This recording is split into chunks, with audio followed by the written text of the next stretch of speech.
सु यामिन ने जरूर मेरे खतरे से निपटने का कोई तरीका सोच लिया होगा। मैंने अपने दांत पीस लिए। मैंने सु यामिन को खाना परोसा, वाइन डाली और उसे टिश्यू थमाए। हनी, मैं जानता हूं कि तुम मुझे तकलीफों में नहीं देख सकती और नहीं चाहती कि मैं नाटकों में काम करूं। मैं बस 2 महीने के लिए ही ऐसा करूंगा। सु यामिन, क्या यह सब मोरंगयान के सामने मुझे उसके पीछे घुमाने के लिए नहीं है, ताकि वह उनके रिश्ते को अच्छा समझ ले और मैं मोरंगयान को न पा सकूं? मैं उसकी इच्छा पूरी कर ही सकता हूं। मोरंगयिन ने मुझे देखा, फिर सु यामिन को देखा। उसने कुछ नहीं कहा, बस मुझे 2 अतिरिक्त परोसते हुए देखा। कुछ और खाने के बाद मोरंगयान खड़ी हो गई। हाओमिंग, मेरा खाना हो गया, मैं पहले वापस चलती हूं। तुम दोनों अपने खाने का आनंद लो। निजी कमरे में सिर्फ हम दोनों ही बचे थे। मैंने सु यामिन की तरफ मुस्कुराते हुए देखा। क्या अब तुम संतुष्ट हो? सु यामिन ने अपना वाइन ग्लास उठाया। तुम्हें इतना खुश देखकर जाहिर है मैं संतुष्ट नहीं हूं। अगर तुम रोते तो शायद मैं संतुष्ट होती। जब मैं उदास होता था तो सु यामिन की वजह से बहुत रोता था। अगर मैं मोरंगयान को पसंद करता हूं और वह किसी गलत फहमी की वजह से चली गई तो ना रोना, कम से कम उदास होना तो उचित प्रतिक्रिया होती। लेकिन मेरी प्रतिक्रिया ने सु यामिन को अविश्वसनीय बना दिया। मैं सु यामिन की तरफ झुका, उसे गहरी स्नेह भरी नजर से देखते हुए। मैं उसे पसंद भी नहीं करता, मेरा दिल क्यों टूटेगा? जिससे मैं प्यार करता हूं वह तुम हो। सिर्फ तुम ही मुझे दुखी कर सकती हो। सु यामिन ने अपना वाइन ग्लास पकड़ा और मुंह सिकोड़ा। अगर तुम मुझसे प्यार करते हो तो तुम्हें लगता है कि मैं अंधी हूं। उसकी उग्र नजर का सामना करते हुए मैंने उसके होंठ काट लिए। जब मैं तुम्हें देखता हूं तो मेरा मन तुम्हें चूमने को करता है। अगर यह प्यार नहीं है तो क्या है? मैं बस यही सोच रहा था कि सु यामिन को घिन आ रही होगी, लेकिन इसके बजाय उसने बदले में मेरा होंठ काट लिया। मैं एक पल के लिए दंग रह गया, लेकिन मैंने जल्दी ही प्रतिक्रिया दी। पिछली बार की तरह मैंने सु यामिन के चुंबन का जवाब दिया। आखिरकार सु यामिन भगवान स्तर की सुंदरता वाली महिला मुख्य अभिनेत्री है। उसे चूमना मेरे लिए कोई घाटा नहीं है। मैंने सु यामिन को वापस चूमा। मुझे उम्मीद नहीं थी कि वह मुझे पीछे नहीं धकेलेगी। इसके बजाय चुंबन और तेज हो गया। कुछ देर बाद उसने मुझे छोड़ दिया। ठीक उसके बाद मैंने सु यामिन को ठंडे स्वर में पूछते हुए सुना, क्या तुम्हें लगता है कि इसका मतलब है कि मैं तुम्हें पसंद करती हूं? मैंने अपनी सांसों को स्थिर किया और उसे थोड़ी जांच पड़ताल भरी नजर से देखा। तुम मुझे तब भी चूम सकती हो जब तुम मुझे पसंद नहीं करती। क्या तुम्हें यह घिनौना नहीं लगता? अगले ही सेकंड मैंने सु यामिन के चेहरे के भाव जमते हुए देखे। तो मैं एक बार के लिए सही था, लेकिन जल्द ही सु यामिन ने मुझे पीछे धकेल दिया। कौन सी सामान्य महिला चुंबन के दौरान प्रतिक्रिया नहीं देगी? चुंबन तो दूर की बात है, बिस्तर पर जाना भी ठीक है। मैं खड़ा हुआ और फिर से उसके पास गया, उसे कोमल आंखों से देखते हुए। सच में? फिर मैं इसे आजमाना चाहता हूं। इतनी नजदीक से सु यामिन की नजर मेरे थोड़े सूजे हुए होंठों पर पड़ी। वह खड़ी हुई, मेरा हाथ पकड़ा और मुझे बाहर खींच लिया। वह मुझे दरवाजे तक खींचती हुई ले गई। कमरे के प्रवेश द्वार पर खड़े होकर उसने दरवाजा खोला। यह महिला सच में मेरे साथ सोना चाहती है? सु यामिन ने मुझे ठंडक से घूरा। दरवाजा खोलो और काम पर लग जाओ। मैंने तुरंत कमरा कार्ड निकाला। कमरे में दाखिल हुआ। मैंने सु यामिन की तरफ देखा, खुद को शांत करने की कोशिश करते हुए। आखिरकार वह मुझसे घृणा करती है और उसे मुझसे एलर्जी है। एक कागज का बाग? मैं किस बात से डर रहा हूं? सु यामिन ने अपनी नजरें वापस खींची और मुझे एक ठंडी हंसी दी। क्या तुमने नहीं कहा था कि तुम कोशिश करना चाहते हो? तुम वहां क्यों खड़े हो? तभी मैंने अपना हाथ उठाया। मेरी आंखों में बेरोकटोक उत्साह भरा था। मैं बहुत रोमांचित था। सोच रहा था कि आज रात हम कितने चक्कर लगाएंगे। सु यामिन ने मुझे गहरी संयमित आंखों से देखा, जैसे वह कुछ तीव्र रोक रही हो। मैं बस उसे घिन दिलाना चाहता हूं, इसलिए वह मुझे 10 दिन या आधे महीने के लिए अकेला छोड़ दे। अनुभवहीन होने के बावजूद मैं गति के मामले में हार न मानने के लिए दृढ़ था। मैं कदम उठाने के लिए तैयार था। बहुत घबराहट हो रही है। क्या यह तुम्हारा पहला समय हो सकता है? जैसे ही मैंने यह कहा, उसका तनावग्रस्त शरीर आगे की ओर झपटा और मेरे होंठ को काट लिया, भूख से चूमते और कुतरते हुए। सु यामिन के चुंबन तले मेरा दिल पिघल गया, लेकिन जब उसने कोई कदम उठाना शुरू किया तो मैंने तुरंत अपना संयम खो दिया। ठीक तभी जब मुझे लगा कि उसकी मुझसे एलर्जी गायब हो गई है, सु यामिन ने अचानक मुझे धक्का दे दिया। ऐसा लगा जैसे उसने बहुत देर तक रोक रखा था और अपनी सीमा तक पहुंच गई थी। उसकी आंखें भावनाओं से भरी हुई थीं, लेकिन उसने मुझे ठंडक से ताना मारा, तुम्हारे पास बस यही है। इस तरह के कौशल के साथ तुम महिलाओं को लुभाना चाहते हो। फिर वह उठी और सीधे बाथरूम में चली गई। मैंने बाथरूम में पानी चलने की आवाज सुनी। जो संवेदना मैंने अभी महसूस की, मेरे दिल में वह खुजली साबित करती है कि मैं एक सामान्य आदमी हूं जो एक सुंदर महिला के प्रलोभन का विरोध करने में असमर्थ है। जब मैं सोच रहा था, एक दिन मैं सुयामिन के खतरों को 10 गुना वापस करूंगा। मैं यह सुनिश्चित करूंगा कि भले ही उसे घिन आए, फिर भी वह मेरे साथ बिस्तर पर ही रहे। ठीक तभी मेरा फोन बजा। गुड ने मुझे एक संदेश भेजा। मैंने इसे खोला, लेकिन पाया कि संदेश वापस ले लिया गया था। यह मेरी और सुयामिन के कमरे में दाखिल होते हुए एक फोटो थी। इसमें कोई शक नहीं कि गुड ने इसे देखा होगा और उसी वजह से संदेश भेजा होगा। मैंने तुरंत जवाब दिया, तुम कौन सी संदिग्ध बात कहने की कोशिश कर रही थी कि तुमने इसे इतनी जल्दी वापस ले लिया? इतनी जल्दी बात खत्म। गुरु ने मेरा संदेश पढ़ा, लेकिन जवाब नहीं दिया। उसने कुछ टाइप किया, फिर उसे डिलीट कर दिया। डिलीट किया, फिर बार बार टाइप किया। जो कुछ उसने लिखा, उसमें से कुछ भी सही नहीं लग रहा था। यह कहना कि तुम अब सुयामिंग से प्यार नहीं करते, कि तुम्हें बस धमकी दी जा रही थी कि सुयामिंग तुम्हें कभी पसंद नहीं कर सकती, लेकिन फोटो दिखा रही थी कि तुम दोनों कितने अंतरंग थे। आखिरकार गुड ने सिर्फ जवाब दिया, तुम अभी भी जागे हुए हो। मुझे कैसे पता चलेगा कि मैं सो रही हूं? क्या मैं नींद में चल रही थी जब मैंने तुम्हें टेक्स्ट किया? मैंने टाइपिंग इंडिकेटर को लगातार चलते हुए देखा, इसलिए मैंने गुड को एक और संदेश भेजा, कंपनी का अच्छे से ख्याल रखना, मेरी चिंता मत करो, मैं सुयामिन को संभाल सकता हूं। गुड ने फिर पूछा, क्या तुम सच में अब सुयामिन से प्यार नहीं करते? मैंने जवाब दिया, मैं उससे प्यार नहीं करता, लेकिन मैं अभी भी उसके शरीर से काफी आकर्षित हूं। अफसोस कि मैं कभी गौर से आकर्षित नहीं हुआ। टाइपिंग इंडिकेटर ने फिर से काफी देर तक दिखाया, इसलिए मैंने बस एक और संदेश भेजा, जल्दी सो जाना, देर तक मत जागना, शुभ रात्रि। गोरे ने आखिरकार सिर्फ शुभ रात्रि के साथ जवाब दिया। मैं आधे घंटे तक इंतजार करता हुआ बिस्तर पर लेटा रहा। वह अभी भी बाहर नहीं आई थी। उसे शायद बहुत घिना रही होगी। वह खुद को इतना रगड़ना चाहती थी कि उसकी त्वचा की एक परत उतर जाए। जैसे ही मैं उसे उकसाने के लिए जाने से खुद को रोक नहीं सका, बाथरूम का दरवाजा आखिरकार खुल गया। सुयामिंग बाथरोब पहने बाहर आई। उसका शानदार फिगर पूरी तरह से दिखाई दे रहा था। मैंने थूक गटका। मेरी आंखें वासना से भरी थीं जब मैं उसे घूर रहा था। क्या मैं आज रात तुम्हारे साथ सो सकता हूं, सु? यामिंग ने मुझे चेतावनी भरी नजर दी। तुम सोफे पर सो जाओ। मैंने आधे मीटर चौड़े नन्हे सोफे पर नजर डाली। तुमने कहा था कि मेरे कौशल खराब हैं, फिर भी तुम मेरे साथ बिस्तर साझा करने से डर रही हो। सुयामिंग ने कोई जवाब नहीं दिया। मैं दूसरी तरफ बैठ गया और अपना गूंजता हुआ फोन उठाया। मेरी कुछ सहेलियां फिर से ताना मार रही थीं। यही वजह है कि मैं ज्यू हैंग को पसंद नहीं करती। मुझे अभी भी याद है कि उसने पिछली बार हम पर कैसे चिल्लाया था। स्पष्टीकरण दो, अगर तुम इसे साफ नहीं करते तो हम अब दोस्त नहीं हैं। सुयामिंग ने नजर डाली। बाथरूम से अभी भी पानी चलने की आवाज सुनी जा सकती थी। वह मांसपेशियों में ऐंठन वाली घृणा इस बात का सबूत थी कि सुयामिंग मुझसे नफरत करती थी। इसने यह भी साबित कर दिया कि ऐसा कोई तरीका नहीं था कि वह गुई हैंग को पसंद करती हो। जब मैं शॉवर से बाहर आया तो मैंने लेटी हुई सुयामिंग की तरफ देखा। मैं सीधे ऊपर गया, चादर के नीचे घुस गया और उसकी तरफ झुक गया। सोफे पर सोना क्या है? मैं एस्टरडिस्क को सोफे पर सुला दूंगा। जैसे ही मैं झुका, सुयामिन का पूरा शरीर तुरंत तन गया। अगले ही सेकंड वह पलट गई और मुझे देखा। उसे अपने दिल में कुछ अजीब महसूस हुआ। ज्यू हेयोमिंग को उसकी तरह नहीं होना चाहिए, एक ही स्पर्श से घृणा। तो वह बार बार उसके पास क्यों आ रहा था? इतना चिपका हुआ और जुड़ा हुआ अभिनय कर रहा था। क्या यह हो सकता है कि ज्यू हेयोमिंग के मन में अभी भी उसके लिए भावनाएं हों?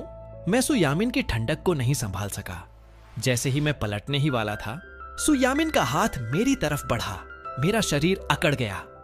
सुयामिन के मुंह के कोने पर एक ठंडी हंसी आ गई। तुम किस बात से डर रहे हो? क्या तुम इसी का इंतजार नहीं कर रहे थे? मैंने खुद को स्थिर किया और उसे वापस देखा। यह डर नहीं है, मैंने बरसों तक इसका सपना देखा है। अब जब यह हो रहा है तो मैं बस थोड़ा घबराया हुआ हूं। हमारी नजरें मिली, लेकिन सु यामिंग को अभी भी नजर नहीं आया। मेरी आंखों में स्नेह का एक अंश भी नहीं था। फिर भी हमारे शरीरों की गर्मी ने इतनी नजदीक होकर एक बार फिर उसकी बेकाबू घृणा को जगा दिया। सपना सच हो गया। किसने कहा? मैं तुम्हारे सपने सच करना चाहती हूं। सुयामिंग तिरस्कार के साथ बोली और बाथरूम की तरफ जाने के लिए उठी। मैं मुस्कुराया, एक आरामदायक सोने की स्थिति में आ गया और बस झपकी लेने ही वाला था जब सु यामिंग की ठंडी आवाज गूंजी, सोफे पर सोने जाओ, 1 सेकंड और हिचकिचाओ और कल के दृश्य की शूटिंग के बारे में सोचना भी मत। यह सुनिश्चित करने के लिए कि कल शूटिंग सुचारू रूप से चले, मैंने अपने दांत पीसे और उठ गया। सोफा बहुत संकरा था। मैं बेचैनी से करवटें बदलता रहा। उस कमबख्त औरत को मेरे बिस्तर पर इतनी गहरी नींद सोते हुए देखकर मैं मन ही मन उसे कोसने से खुद को नहीं रोक सका। आखिरकार सु यामिंग को कोसते कोसते मुझे नींद आ गई। आधी नींद में मैं सोफे से नीचे लुढ़क गया और पाया कि सुबह हो चुकी है। सु यामिन पहले ही जा चुकी थी। मैं उठा और मोरंग यान को साथ में नाश्ता करने के लिए बुलाया। मोरंग यान ने मुझे उत्सुकता से ऊपर नीचे देखा। मैंने उसके माथे पर उंगली मारी। तुम क्या घूर रही हो? मोरंग यान मुस्कुराई और अपने सिर को छुआ। राष्ट्रपति सु इतनी जल्दी चली गई?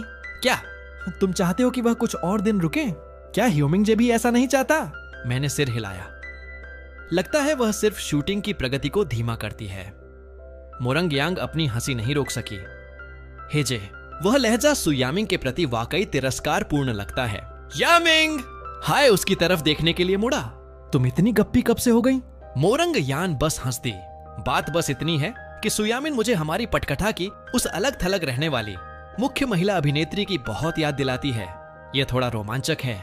सच में मुझे ऐसा बिल्कुल नहीं लगता। दरअसल उपन्यास में जिक्र था कि सु यामिन के गु परिवार के पीछे पड़ने से पहले मूल मेजबान के प्रति उसका रवैया साफ तौर पर नरम हो गया था। इसने मूल मेजबान को विश्वास दिला दिया कि सु यामिन उसके प्यार में पड़ गई है। जब गु परिवार बेफिक्र था तो उसने उन्हें आसानी से गिरा दिया। उसने मूल मेजबान को स्वर्ग से नरक में फेंक दिया। अब सु यामिंग के सेट पर आने की खबर अभी भी ट्रेंड कर रही है। हर कोई सोचता है कि सु यामिंग मुझे पसंद करती है, लेकिन क्या हुआ अगर उसने कल रात मुझे चूमा? उसे अभी भी मुझसे घिन आती है और एलर्जी है। इसका मतलब है कि गु परिवार को तबाह करने की उसकी योजना पहले ही शुरू हो चुकी है। मुझे अपने पैसे कमाने के प्रयासों को तेज करने की जरूरत है। जब मैं सेट पर पहुंचा तो मैं चीजों को तेज करने के लिए आज रात ओवरटाइम शूटिंग पर चर्चा करने के लिए सीधे निर्देशक के पास गया। मैंने लगभग हर दृश्य को एक ही टेक में सही कर लिया। दोपहर लगभग 3 बजे सु यामिंग एक मीटिंग की तैयारी कर रही थी। उसका फोन बजा। यह मोरंग यान और मेरे किसिंग सीन की एक फोटो थी। उसका चेहरा तुरंत काला पड़ गया। उसने तुरंत मुझे संदेश भेजा, अगर मैं तुम्हें 6-9 बजे तक घर पर नहीं देखती तो मैं पुलिस को तुम्हें ढूंढने के लिए कहूंगी। संदेश भेजने के बाद उसने फोन को अपनी मेज पर पटक दिया। जब मैंने ब्रेक के दौरान संदेश देखा तो मैं आग बबूला हो गया। कल रात सु यामिन को इतनी घिन आई कि वह अपनी त्वचा को रगड़ना चाहती थी। मुझे लगा कि यह उसे कम से कम 10 दिन या आधे महीने तक दूर रखेगा, लेकिन पूरा 1 दिन भी नहीं बीता था कि वह मुझे फिर से धमकी दे रही थी, इस डर से कि अगर मैंने कॉल किया तो मैं अपना आपा खो दूंगा। मैंने वापस टेक्स्ट किया, क्या तुमने कल रात नहीं कहा था कि मैं आज शूटिंग कर सकता हूं? मेरे आज के दृश्य रात 10 बजे के बाद तक खत्म नहीं होंगे। सु यामिंग एक मीटिंग के बीच में थी। कमरे में कोई भी उसकी डांट से नहीं बच पाया। हर कोई अपना सिर झुकाए बैठा था, हिलने से भी डर रहा था। एक भी इंसान ने बोलने की हिम्मत नहीं की। वे सभी उससे निकल रहे गुस्से को महसूस कर सकते थे। कमरे में तनाव दम घुटने वाला था। जब मैंने संदेश भेजा तो दफ्तर में सन्नाटा पसरा था। सु यामिंग ने फोन उठाया और उस पर नजर डाली। अगले ही सेकंड उसने उसे कॉन्फ्रेंस टेबल पर पटक दिया। उस आवाज से हर किसी का दिल धक से रह गया। सु यामिंग के चेहरे का भाव और ठंडा हो गया। कंपनी तुम्हें कुछ न करने के लिए पैसे नहीं देती। इसे देखो, क्या यह उस तरह का कचरा है जो तुम मेरे पास लाते हो? क्या यह पेश करने लायक भी है? 30 मिनट की मीटिंग 1 घंटे से ज्यादा खींच गई। मैंने संदेश भेजा, कोई जवाब नहीं। मैंने कॉल किया, उसने मेरा कॉल काट दिया। समय पर फिर से नजर डालते हुए मेरे पास कार बुलाने और घर की तरफ भागने के अलावा कोई चारा नहीं था। जब मैं घर पहुंचा तो सु यामिंग वहां नहीं थी। मैंने उसे कॉल किया और उसने बिना किसी हिचकिचाहट के ठंडक से कॉल काट दिया। मैंने अपने दांत पीसे और उसे संदेश भेजा, मैं घर आ गया हूं, तुम कब वापस आ रही हो? सु यामिंग ने जवाब दिया, चूंकि तुम घर पर हो, खाना बनाओ। मुझे मसालेदार गोमांस और उबली हुई मछली के स्लाइस चाहिए। मैं पहले से ही अंदर उबल रहा था। जब तक मैंने खाना बनाना खत्म किया, सु यामिंग आखिरकार घर आ गई। मैं अपना गुस्सा नहीं रोक सका। क्या तुम्हें नहीं लगता तुम बहुत आगे निकल गई हो? तुम मुझे प्रताड़ित कर सकती हो। लेकिन क्रू ने कुछ गलत नहीं किया। पिछली बार जब मैंने तुमसे अपनी मीटिंग स्थगित करने के लिए कहा था तो तुमने कहा था कि तुम्हारे कर्मचारियों की जान मेरी जान से ज्यादा जरूरी है, और अब तुम मेरी वजह से हर किसी को देरी होने दे रही हो। क्या उनकी जान अब मायने नहीं रखती? यह पहली बार था जब सु यामिन ने मुझे बिना रुके सच में गुस्से में देखा। यह सब बस उस औरत के साथ एक दृश्य फिल्माने के लिए। सु यामिन ने मुझे देखा, उसकी नजर पढ़ने लायक नहीं थी। तुम इस बात पर पागल हो? क्या होगा अगर मैं तुम्हें फिर से अभिनय करने से मना कर दूं? मेरी मुट्ठी भींच गई। बस बहुत हो गया था। तो फिर तुम मुझे जेल में ही डाल दो। हवा तुरंत जम गई। सु यामिन की ठंडी तेज नजर सन्नाटे में धीरे धीरे जम रही थी। मुझे लगा कि सु यामिन अभिगु परिवार को गिराने की योजना बना रही होगी। मुझे शर्त लगी है कि वह अभी उन पर हमला करने का जोखिम नहीं उठाएगी। खामोश गतिरोध में हवा तनाव से चिंगारी मारती हुई लग रही थी जब तक कि मैंने सु यामिन को धीरे धीरे अपना फोन निकालते हुए नहीं देखा। ठीक मेरे सामने उसने डायलर खोला और पुलिस का नंबर डालना शुरू कर दिया। यह देखकर कि सु यामिन सच में कॉल करने वाली है, मैं घबरा गया। मैंने उसका हाथ पकड़ा और मुस्कुराया। मैं बस मजाक कर रहा था। मैं तुम्हारी बात मानूंगा, जो तुम कहोगी। सु यामिन ने मेरे डरपोक और चापलूसी भरे अभिनय को ऐसे देखा जैसे उसने दुनिया का सबसे ठंडा मजाक सुना हो। तुम पहले ही भूल गए जो मैंने कल कहा था। मेरे निर्दोष और आहत भाव को देखकर सु यामिन ने अपने होंठ फिर से ठंडक से सिकोड़े। उसने अपना फोन उठाया और मुझे एक फोटो दिखाई। इसे तुम न भूलना कहते हो। मैंने एक नजर डाली। यह सेट पर मोरंग यान और मेरे किसिंग सीन की एक फोटो थी। मेरे सीने में बिंदुओं की पंक्तियां दौड़ गईं। तो यह महिला एक फोटो पर अपना दिमाग खो बैठी। क्या उसने मुझे घर आने के लिए इसलिए कहा क्योंकि मैंने उसकी बातों को गंभीरता से नहीं लिया, या वह बस एक ईर्ष्यापूर्ण दृश्य का अभिनय करना चाहती थी? लेकिन अभी के लिए मैं बस स्पष्टीकरण दे सकता था। कोई वास्तविक चुंबन नहीं था, बीच में उंगलियां थीं। वे इसी तरह दृश्य फिल्माते हैं। मैंने सु यामिन की तरफ देखा, आगे बढ़ा और उसकी कमर को गले लगा लिया। हमने आज बहुत सारे भावनात्मक दृश्य फिल्माए। मोरंगयान ने मुझे आंखों के अभिनय की कुछ तकनीकें सिखाई। भले ही तुम किसिंग सीन की अनुमति दे देती, मैं उन्हें नहीं करता। एकमात्र व्यक्ति जिसे मैं चूमना चाहता हूं वह तुम हो। सु यामिन ने मुझे बिना किसी बनावटी मुस्कान के देखा। बस उसकी आंखों में सच्ची स्नेह की एक झलक थी। उसकी नजर में ठंडक कम हो गई। उसकी आंखें अब भावनाओं से भरी थीं। उसने अपनी बर्फीली नजर वापस खींची। अगले ही सेकंड मेरे होंठ उसके होंठों पर थे। मैंने उसे मुश्किल से 2 बार चूमा ही था कि सु यामिन ने इसके बजाय नियंत्रण ले लिया। एक पल के लिए मुझे सच में बुरा लगा, लेकिन अगले ही सेकंड सु यामिन ने मुझे धक्का दे दिया। मैंने उसके असहज भाव को देखा और पुष्टि की कि उसे अभी भी मुझसे घिन आती है। मैंने जारी रखा, मुझे लगा कि तुम पहले से अलग हो, कि शायद तुम मुझे थोड़ा पसंद करती हो, लेकिन पता चला कि तुम अभी भी मुझसे इतनी नफरत करती हो। मैंने एक आहत, टूटे हुए दिल का भाव बनाया। यह कहने के बाद मैं जाने के लिए मुड़ा, लेकिन सु यामिन ने अचानक मुझे वापस खींच लिया और मुझे फिर से चूमा। मैं उसकी अचानक तीव्रता से दंग रह गया। क्या हो रहा है? साफ तौर पर घृणा है, फिर भी उसने स्वेच्छा से मुझे क्यों चूमा? इस बार सु यामिन ने बस कुछ चुंबनों के बाद छोड़ दिया। उसने मुझे ठंडक से देखा और कहा, जूहे हेओमिंग, जब तक तुम अच्छा व्यवहार करोगे मैं तुम्हें पसंद करने की कोशिश कर सकती हूं। मैं थोड़ा भ्रमित था। सच में? सु यामिन ने और कुछ नहीं कहा और खाने की मेज की तरफ चल दी। मैंने सु यामिन की पीठ देखी और दिमाग में पटकथा को ऐसे दोहराया जैसे कोई विचार मंथन हो। क्या यह हो सकता है कि गु परिवार को तबाह करने की पटकथा तेज हो रही है? क्या सु यामिन मेरे प्रति अच्छी होने लगी है, मुझे यह विश्वास दिलाने के लिए कि वह प्यार में पड़ रही है? एक पल सोचने के बाद मैं उसके पीछे पीछे गया। चूंकि सु यामिन मेरे साथ अभिनय करना चाहती है तो मैं भी साथ दूंगा। फिर मैं सु यामिन को खाना और व्यंजन परोसता हूं, उसके सामने चौकस अभिनय करने की कोशिश करते हुए। सु यामिन ने अपनी भौहें थोड़ी सिकोड़ी। मैंने तुरंत चिंता से पूछा, क्या हुआ? क्या इसका स्वाद खराब है? उसने गोमांस का एक टुकड़ा अपने मुंह में डाला और कहा, स्वाद पहले जैसा ही अच्छा है। मैंने सु यामिन को फिर देखा। वह बस मुझे घूरती रही बिना बोले। तुम्हें यह पसंद नहीं है? मैंने वह गोमांस लिया जो मैंने उसके कटोरे में डाला था और उसे अपने कटोरे में रख लिया। फिर उसे दूसरा व्यंजन दिया। इसके बजाय इसे आजमाओ, सु यामिन आखिरकार बोली। मुझे देखकर ऐसे मत मुस्कुराओ। वह बता सकती थी कि मेरी मुस्कान बनावटी थी। मैं पहले भी हमेशा ऐसे ही मुस्कुराता था और उसने कभी कुछ नहीं कहा। लेकिन अब वह मांगे कर रही है।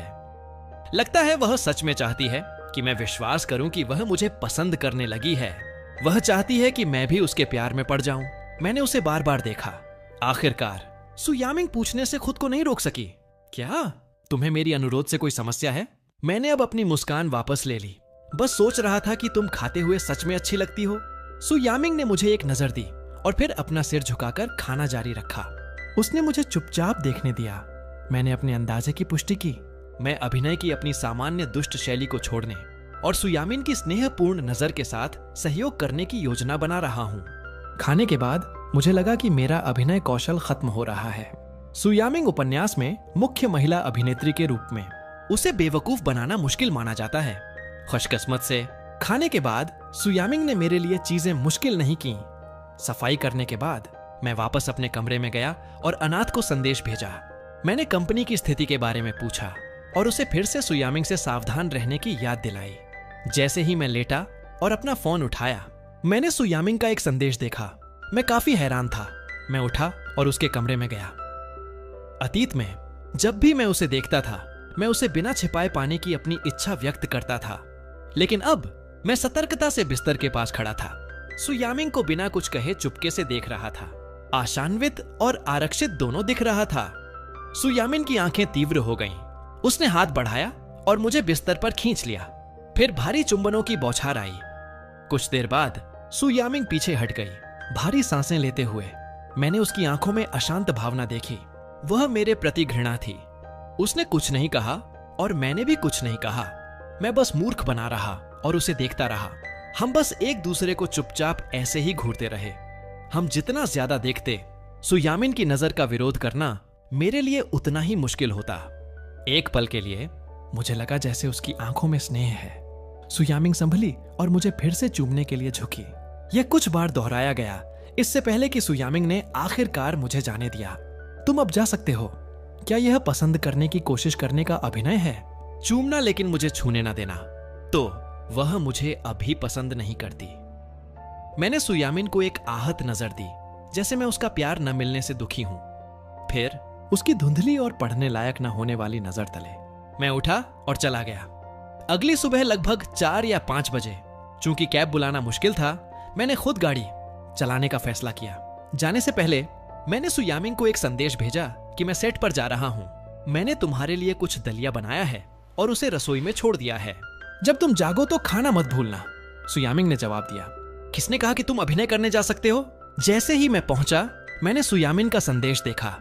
मैं कोसने से खुद को नहीं रोक सका, लेकिन आखिरकार उस औरत ने अपना सिर झुकाया और जवाब दिया, क्या तुमने कल रात नहीं कहा था कि तुम पसंद करने की कोशिश करोगी? मेरे काम का समर्थन करो। क्या यह पसंद करने की कोशिश करने का पहला कदम नहीं है? सु यामिंग ने जवाब दिया, मैंने वह इस शर्त पर कहा था कि तुम अच्छा व्यवहार करोगे। क्या मैंने पर्याप्त व्यवहार नहीं किया? मैं कल रात रुकने के लिए बहुत बेताब था, लेकिन तुमने मुझे जाने के लिए कहा और मैं चला गया क्योंकि तुमने कहा था कि तुम पसंद करने की कोशिश करोगी। मैंने इसे गंभीरता से लिया। मैं इंतजार करने को तैयार हूं। सु यामिंग ने एक पल सोचा और फिर से जवाब दिया, तुम अभिनय कर सकते हो, लेकिन तुम्हें रात को घर आना होगा। वह आखिरकार मान गई। मैंने सु यामिन के अत्यधिक अनुरोध को सहन किया। दोपहर के भोजन के दौरान मैं सु यामिन को संदेश भेजना नहीं भूला, मुझे तुम्हारी याद आ रही है। फिर भी कोई जवाब नहीं आया। आज फू यामिन ने मेरे लिए वापसी का समय तय नहीं किया। मैंने शाम लगभग 6 बजे शूटिंग खत्म की। मैंने उसे एक संदेश भेजा, मैं आज के लिए खत्म कर चुका हूं, अब वापस आ रहा हूं। जब तक मैं घर पहुंचा, रात के 8 बज चुके थे। मैंने सु यामिन के दरवाजे पर दस्तक दी और उसे बधाई दी। मैं वापस आ गया हूं। सु यामिन ने मेरी तरफ देखा और कहा, यहां आओ। मैं उसके पास गया। अगले ही सेकंड सु यामिन ने मुझे बड़े बिस्तर पर खींच लिया। हमारी नजरें मिली जैसे ही मैंने उसे देखा। क्या तुम मेरा इंतजार कर रही थी? सु यामिन ने मेरी तरफ देखा, लेकिन कोई जवाब नहीं दिया। फिर उसका कोमल चुंबन मुझ पर पड़ा, ठीक जैसे मैं उसके अग्रिमों को नहीं संभाल सका। सु यामिन ने मुझे कल रात की तरह फिर से धक्का दे दिया। बहुत ज्यादा सहन कर रही है। उसने घृणा में मुझे बार बार चूमा। फिर वह शॉवर लेने चली गई। वह साफ तौर पर मुझे नापसंद करती है, फिर भी वह जानबूझकर मुझे इस तरह चिढ़ाती है जिससे मुझे उससे और उम्मीदें हों। कोई आश्चर्य नहीं कि वह किताब में मुख्य महिला अभिनेत्री है। वह सच में जानती है कि लोगों के दिलों के साथ कैसे खिलवाड़ करना है। मैं लगभग उसके लिए तालियां बजाना चाहता हूं। मैं पूरी तरह थक चुका था। मैं वापस अपने कमरे में गया और सो गया। अगली सुबह है, मैं जल्दी उठा और फिर से सेट की तरफ चल दिया। बस हर दिन आने जाने में सड़क पर 4 घंटे से ज्यादा लगते हैं और जब मैं वापस जाता हूं तो करने को कुछ और नहीं होता। बस सु यामिंग मुझे अभिनय को जारी रखने के लिए कुछ किसिंग सीन के लिए अंदर खींचती है। पहला नाटक लगभग पूरा फिल्माया जा चुका है। फिर प्रचार और अगले प्रोजेक्ट के लिए फिल्मांकन आता है। साथ ही मुझे एक नई पटकथा लिखनी है। मेरे पास बिल्कुल भी पर्याप्त समय नहीं है। मैं अब और उपकरण नहीं बनना चाहता। ब्रेक के दौरान मैंने मोरंग यान की तरफ देखा और पूछा, मैं तुम्हारे साथ कैसा व्यवहार करता हूं? मोरंग यान ने मेरी तरफ देखा और कहा, भाई बस कहो कि तुम्हें क्या चाहिए। मैंने पानी लिया जो उसने मुझे थमाया था और एक घूंट भरा। यह सच में व्यर्थ नहीं गया। शाम को लगभग 4 बजे उसकी देखभाल करना। मैंने सु यामिन को एक संदेश भेजा कि अब वापस जा रहा हूं। मैं आज रात थोड़ा जल्दी वापस आऊंगा। तुम क्या खाना चाहती हो? मैं तुम्हारे लिए खाना बनाऊंगा। सु यामिन ने जवाब दिया, कुछ भी ठीक है। उसने वास्तव में कुछ खास नहीं मांगा। पसंद करने की कोशिश करने का उसका अभिनय सच में कायल करने वाला है। मैं हार नहीं सकता। मुझे उससे भी बेहतर अभिनय करना है। मैं तुम्हारे लिए तुम्हारा पसंदीदा मसालेदार पेट का मांस बनाऊंगा और कुछ उबली हुई मछली भी। सु यामिंग मुस्कुराई और पूछा कि क्या मुझे कुछ चाहिए? नहीं, मैं इन दिनों तुम्हारे लिए खाना बनाने में बहुत व्यस्त रहा हूं। अब जब मेरे पास आखिरकार समय है तो मैं यह सब तुम्हारे लिए बनाना चाहता हूं। लगभग 5 बजे सु यामिंग का फोन लगातार बज रहा था। उसने उसे उठाया और एक नजर डाली। हमारे करीबी दोस्तों के ग्रुप चैट ने फिर से एक ट्रेंडिंग टॉपिक धकेला था। गू हेयोमिंग एक कार दुर्घटना का शिकार हो गया है। सु यामिंग ने ट्रेंडिंग पोस्ट पर क्लिक किया। यह मेरे बारे में था। वह लाल स्पोर्ट्स कार एक पुल से टकरा गई थी। आगे का बम्पर पूरी तरह से टूट गया था। मैं हॉट टॉपिक पोस्ट में दिखाई नहीं दे रहा था और इसमें मेरी स्थिति के बारे में कुछ नहीं कहा गया था। सु यामिंग ने अपना फोन कसकर पकड़ लिया। उसने जल्दी से मुझे कॉल करने की कोशिश की, लेकिन उसे हर बार एक ही जवाब मिला, आप जिस नंबर पर कॉल कर रहे हैं वह अभी व्यस्त है। सु यामिंग चिंतित होकर घूमी और बाहर की तरफ भागी। वह बाहर चली गई। मैं अस्पताल के बिस्तर पर लेटा था। मोरंगन ने मेरे लिए जो चेरी छीली थी उसे खा रहा था और अपनी मां के कॉल का जवाब दे रहा था। मां, मैं ठीक हूं, बस कुछ मामूली खरोंचे हैं। आपको यहां आने की जरूरत नहीं है। सु यामिंग कार में बैठ गई। जब उसने मुझे 10वीं बार कॉल किया तो कॉल आखिरकार लग गया, लेकिन सु यामिंग ने जो सुना वह एक महिला की आवाज थी। उसकी भौहें तुरंत सिकुड़ गईं। जू कहां है? हेयोमिंग मंगयान मुझे बड़ी भूख के साथ चेरी का आनंद लेते हुए देख रही है। आह, वह अभी भी बेहोश है। सु यामिन की फोन पर पकड़ मजबूत हो गई। वह कहां है? तुम पता क्यों चाहती हो? क्या तुम्हें परवाह भी है कि वह जिंदा है या मर गया? अगर तुम्हें उसके लिए थोड़ी सी भी चिंता होती तो वह सिर्फ तुम्हारे लिए फिल्मांकन के बीच हर दिन आगे पीछे नहीं दौड़ रहा होता और फिर यह कार दुर्घटना नहीं होती। खाते हुए मैंने मोरंग यान को अंगूठा दिखाया। कॉल खत्म करने के बाद मैंने तारीफ की, तुम सच में जानती हो कि इसे कैसे जमा करना है? मोरंग यान ने मुझे फोन वापस थमा दिया। मैं एक अभिनेत्री हूं, इस तरह का दृश्य कुछ भी नहीं है। लेकिन तुम ऐसा क्यों कर रहे हो? क्या तुम दोनों की शादी नहीं हुई है? क्या वह तुम दोनों की परवाह नहीं करती? बस उससे सीधे बात क्यों नहीं करते? इस तरह का प्रदर्शन करने का जोखिम क्यों उठाना? मैंने अपने हाथ में चेरी का कटोरा मोरंग यान को थमा दिया। तुम्हें जानने की जरूरत नहीं है। जब सु यामिन अस्पताल की तरफ भागी तो कमरा लोगों से भरा था। मैं सिरहाने के सहारे बैठा था, हर किसी को दिखा रहा था कि मैं ठीक हूं। मैंने तुम्हें बताया कि मैं ठीक हूं। मैं बस डर से बेहोश हो गया था। सच में मैं ठीक हूं। मां रास्ते भर चिंतित रही थी। एक बार जब उसने पुष्टि कर ली कि मैं ठीक हूं तो उसकी आंखें लाल हो गईं। तुमने मुझे डराकर मार ही डाला। तुम ऐसे पुल से कैसे टकरा सकते थे? क्या तुम हाल ही में फिल्मांकन में बहुत ज्यादा काम कर रहे हो? हमारे पास घर पर पैसों की कमी नहीं है। तुम इस नाटक को फिल्माना बंद क्यों नहीं कर देते? देखो तुम हाल ही में कितने दुबले हो गए हो। मैं बस यही सोच रहा था कि सु यामिंग से कैसे निपटना है। मुझे उम्मीद नहीं थी कि इससे पूरा परिवार सचेत हो जाएगा। यह देखकर कि वे कितने चिंतित थे, मुझे थोड़ा अपराध बोध महसूस हुआ। मां, मैं अभिनय को लेकर गंभीर हूं। मैं अपना करियर भी बनाना चाहता हूं। मैं चाहता हूं कि दूसरे मुझे नई नजरों से देखें। मैं जानता हूं कि आप मेरे लिए चिंतित हैं। मैं वादा करता हूं कि अब से ऐसा कभी कुछ नहीं होगा।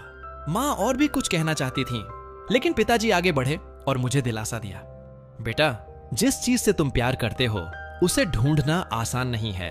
हियोमिंग के लिए चीजें मुश्किल मत बनाओ, थोड़ी कठिनाई युवाओं के लिए अच्छी होती है। मोरंग यिन ने दरवाजे पर सुयांडिंग को देखा। उसने जल्दी से हल्की खांसी की। मैंने सहज रूप से उधर देखा। जब मैंने सुयामिन को देखा तो मैंने तुरंत कहा, ठीक है, अब तुम सब घर जा सकते हो, मेरी पत्नी यहां है, वह मेरे साथ अकेली रह सकती है। मोरंग यिन ने सुयामिन को चलते हुए देखा और जल्दी से कहा, अंकल एनी, भाई हियोमिंग दुर्घटना का शिकार हुए क्योंकि वे राष्ट्रपति सु को देखने के लिए वापस भागे थे। आपको कुछ करना होगा।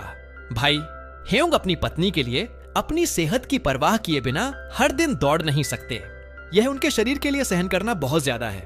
पिताजी के चेहरे का भाव तुरंत काला पड़ गया। क्या यह सच है? मैंने समझाने के लिए बात की। मैं बस परिवार और काम को संतुलित करना चाहता था। माँ ने सुयामिन की तरफ देखा जो पास आ गई थी और कहा, यह तुम्हारे लिए बहुत थका देने वाला है। अब जब यामिन यहाँ है, हम पहले वापस चलेंगे।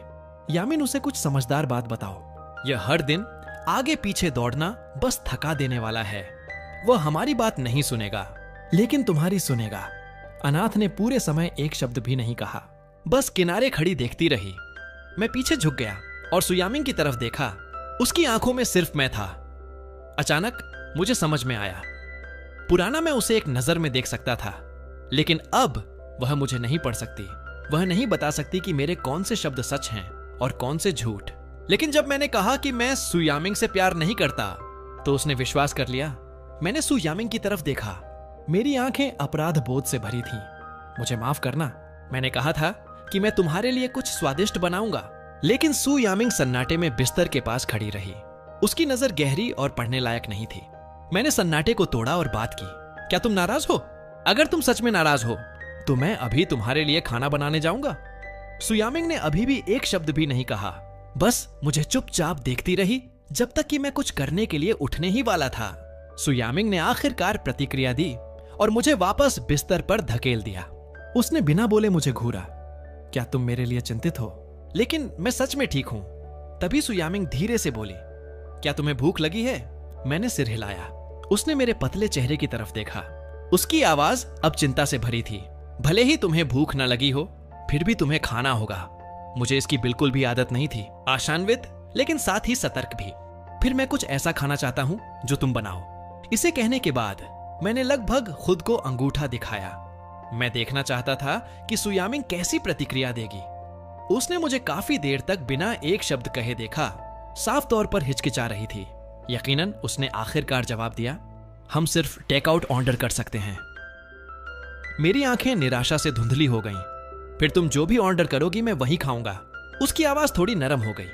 अगली बार जब हम घर पर होंगे तो मैं तुम्हारे लिए खाना बनाऊंगी। मैंने थोड़ा देर से प्रतिक्रिया दी, हैरान होकर। सच में? सुयामी ने थोड़ा सिर हिलाया। मुझे चूमो और मेरा मतलब वही होगा। मैंने अपने दिल में उसके अभिनय की तारीफ की। उसने मुझे पसंद करने का किरदार बिना किसी कमी के निभाया।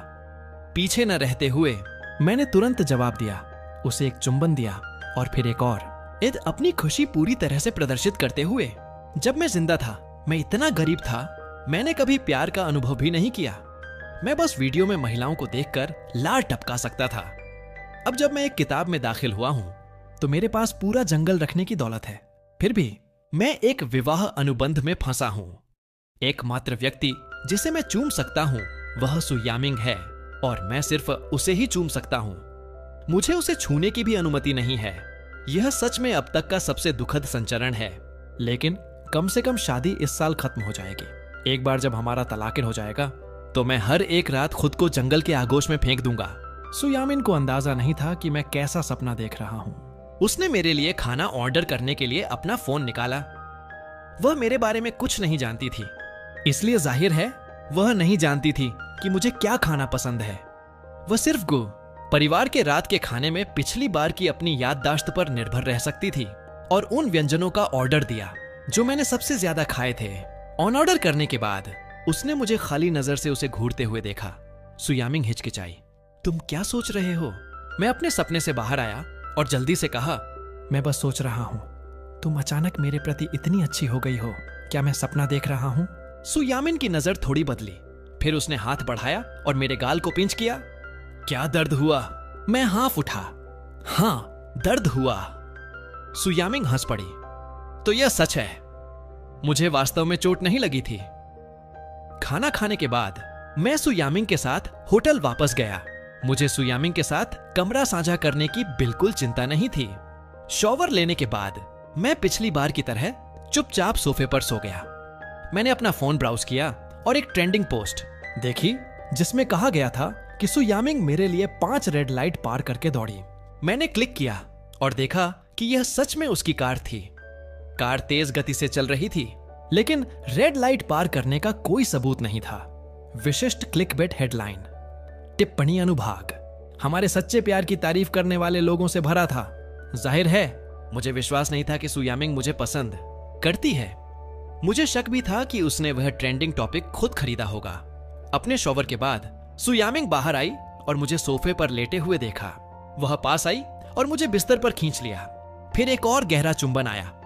इसके खत्म होने के बाद सुयामिंग ने अचानक कहा, आज रात बिस्तर पर सो जाओ। मैं जानता था कि अगर उसने मुझे छुआ तो उसे घिन आएगी, इसलिए मैंने अच्छा व्यवहार किया और कुछ नहीं किया। बस सुयामिंग को मुझे कंबल देते हुए चुपचाप देखता रहा।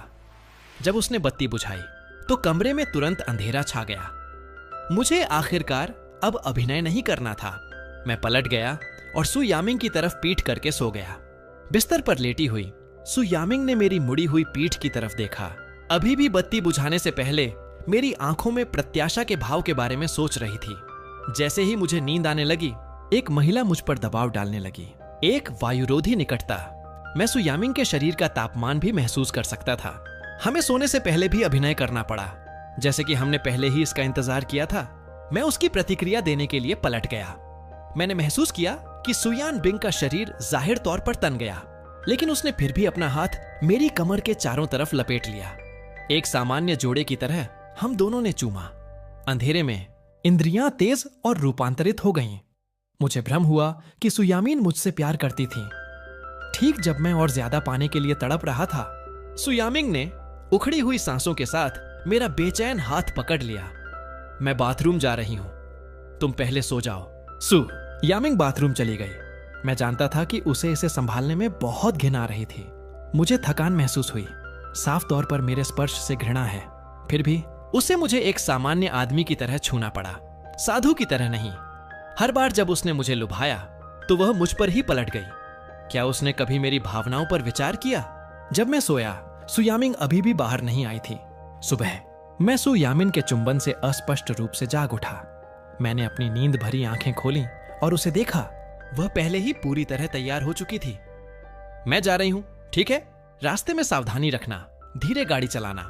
मैं जाग गया था और फिर से सो नहीं सका, इसलिए मैं उठा और जाने का समय होने तक टाइप करता रहा। मैंने मोरंग को नाश्ता करने के लिए पूछा, कैसा रहा? क्या तुम्हें वह परिणाम मिला जो तुम चाहते थे? मैं मुस्कुराया और मोरंग ज्ञान को जवाब दिया, कल मेरा शादी करना उसे मदद करने जैसा था। मेरी मां ने सुयामिंग से मुझे आगे पीछे यात्रा न करने के लिए मनाने के लिए भी कहा, लेकिन सुयामिन ने इस बारे में एक शब्द भी नहीं कहा। मैंने समय चेक किया। खाते समय मैंने उसे संदेश भेजा, क्या तुम पहुंच गई हो? सुयामिन ने जल्दी जवाब दिया, बस अभी पहुंची। मैंने एक देखभाल करने वाले बॉयफ्रेंड होने का ढोंग जारी रखा। नाश्ता किया? नहीं, बस एक साधारण 2 अक्षरों का जवाब। मैंने तुरंत सुयामिंग के लिए नाश्ता ऑर्डर किया। तुम्हारे लिए खरीदा है, बाद में खाना याद रखना। यह सब करने के बाद मैंने उसे एक अस्थायी संदेश भेजा, मैं आज रात जल्दी वापस आने की कोशिश करूंगा ताकि कल रात जो दावत मिस हो गई थी उसकी भरपाई कर सकूं। सुयामिंग ने बस जवाब दिया, ठीक है। उसने मुझे बेफिक्र कर दिया। क्या हो रहा है? क्या वह मुझसे प्यार करने का ढोंग नहीं कर रही थी? अब ढोंग करना क्यों बंद कर दिया? मुझे इतना गुस्सा आया कि मैंने अपना फोन एक तरफ फेंक दिया। वैसे भी अब मेरे पास काफी बहाने हैं। मैं यकीनन फिर कभी वापस नहीं जाऊंगा। आज के दृश्य खत्म हो रहे थे। फिल्मांकन बेहद सुचारू रूप से चला। उसी समय सुशी के अपने कलाकार के लिए पत्रिका शूट पर फोटोग्राफर लू जिनियन पर लगातार नुक्ताचीनी कर रहा था। हालांकि सुयामिंग ने मेरे लिए रेड लाइट पार करके दौड़ने की सुर्खियां बटोरी, जिससे वह पूरी रात जागी रही। काम तो काम है। वह अभी भी ध्यान केंद्रित रखे हुए था और महसूस कर रहा था कि वह ठीक कर रहा है, लेकिन फोटोग्राफर बस संतुष्ट नहीं था। आखिरकार वह बस रुक गया। लू जिनियन, जाओ थोड़ा ब्रेक लो और अपनी लय ढूंढो। यहाँ हर किसी का समय बर्बाद मत करो। सुकुन, यहाँ आओ। चलो पहले तुम्हारा शूट करते हैं। लू जिनियन सु यामिंग के बारे में सोचता रहा। उसकी पूरी स्थिति खराब थी। उसने सु यामिंग से कुछ पूछने के लिए अपना फोन निकाला। फिर सेट पर सु यामिंग को मेरा इंतजार करते हुए एक फोटो देखी। मेरी नजर चाहे कहीं भी पड़े, सु यामिंग की आंखें हमेशा मुझ पर ही थीं। लू जिन और सु यामिंग को कॉल करने से खुद को नहीं रोक सका। इस बीच मेरा मिजाज खराब था। उस दोपहर सु यामिंग चिंताओं से भरी सेट पर आई। हर कोई मुझसे ईर्ष्या करता था, लेकिन कोई नहीं जानता था कि मैं कितना चिढ़ा हुआ था। आज हमारे पहले दृश्य का अंत था, इसलिए दोपहर में मैंने अपने क्रू को पहले ही बता दिया था कि टीम के कुछ अभिनेता आज रात जश्न मनाने के लिए रात के खाने पर इकट्ठा होंगे। लेकिन दोपहर में सु यामिंग आ गई और मुझे उसे साथ लाना पड़ा। मुझे हर किसी के सामने उसे चूमना भी पड़ा, ताकि यह छवि बनी रहे कि मैं उससे प्यार करता हूं। जहां तक मेरे प्रति उसके बेहतर रवैये और गू परिवार को बेफिक्र करने की बात है, उसे नजरअंदाज कर दिया गया। कभी नहीं सोचा था कि मैं यह सब व्यक्तिगत रूप से झेलूंगा। पिछले कुछ दिनों के ट्रेंडिंग टॉपिक और मेरा व्यवहार यह दिखाने के लिए काफी है कि हमारे गो परिवार के पास सु यामिंग के खिलाफ कोई बचाव नहीं बचा है, और फिर भी वह अभिनय करती रहती है। क्या यह हो सकता है कि अनाथ पक्ष चीजों को रोक रहा हो? क्या सु यामिंग कुछ हासिल करने में विफल रही? ऐसा सोचते हुए मुझे नहीं पता था कि खुश होना चाहिए या नाराज। मैंने अपना गिलास उठाया और एक और घूंट भरा। अगले ही सेकंड मैंने सु यामिंग को मुझे देखते हुए देखा। वह अब मुझे क्यों देख रही है? क्या उसे फिर कुछ चाहिए? मैं ज्यादा नहीं सोचना चाहता था, बस सु यामिंग के लिए कुछ खाना चुना। उसी पल सु यामिंग का फोन बजा। जब उसने देखने के लिए उसे निकाला, मैंने उधर नजर डाली और देखा कि यह लू जिनियन था।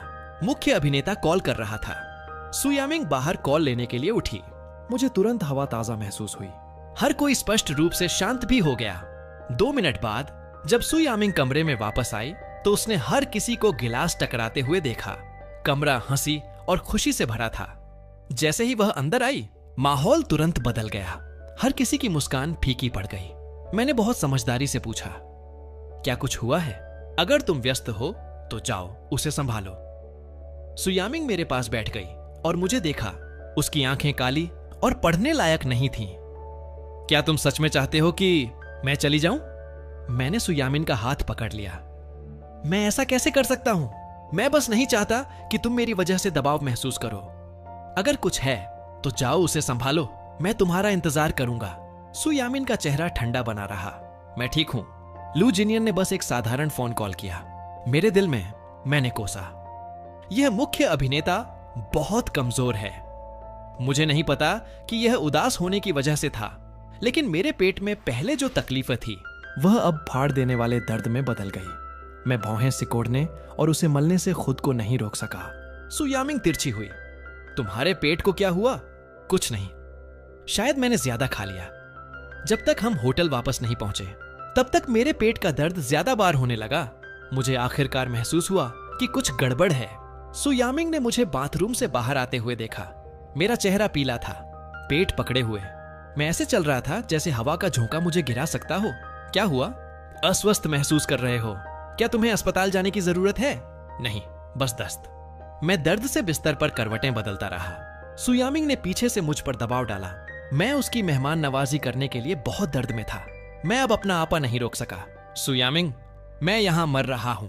मैं अभी तुमसे प्यार करने के मूड में नहीं हूं। मुझे अकेला छोड़ दो। सु यामिंग ने मेरे नखरे को नजरअंदाज किया और मेरे और करीब आ गई। मैं अपना मुंह खोलने ही वाला था कि उसकी ठंडी आवाज आई, हिलना मत कमबख्त। यह औरत ऐसे समय में भी मुझे लुभाने की कोशिश कर रही है। मैं उसे कोसने ही वाला था जब उसका गर्म हाथ मेरे एब्स पर पड़ा और धीरे से मला। मैं वहीं जम गया। मेरा गुस्सा पिघलने लगा। सु यामिंग अथक रूप से मेरी मालिश करती रही। मुझे अपनी भावनाओं का वर्णन करना भी नहीं पता था। बेहतर महसूस करते हुए मैंने एक धुंधला एमआईएम दिया, लेकिन उससे बात करने का मन नहीं हुआ। मुझे यकीन नहीं था कि यह उसकी मालिश की वजह से था, लेकिन दर्द थोड़ा कम होता हुआ लग रहा था। हालांकि मैं स्पष्ट रूप से सु यामिंग के शरीर को और अधिक प्रतिकारक प्रतिक्रिया करते हुए महसूस कर सकता था। उसे अभी भी मुझे छूने से घिना रही थी। आखिरकार सु यामिंग इसे और सहन नहीं कर सकी।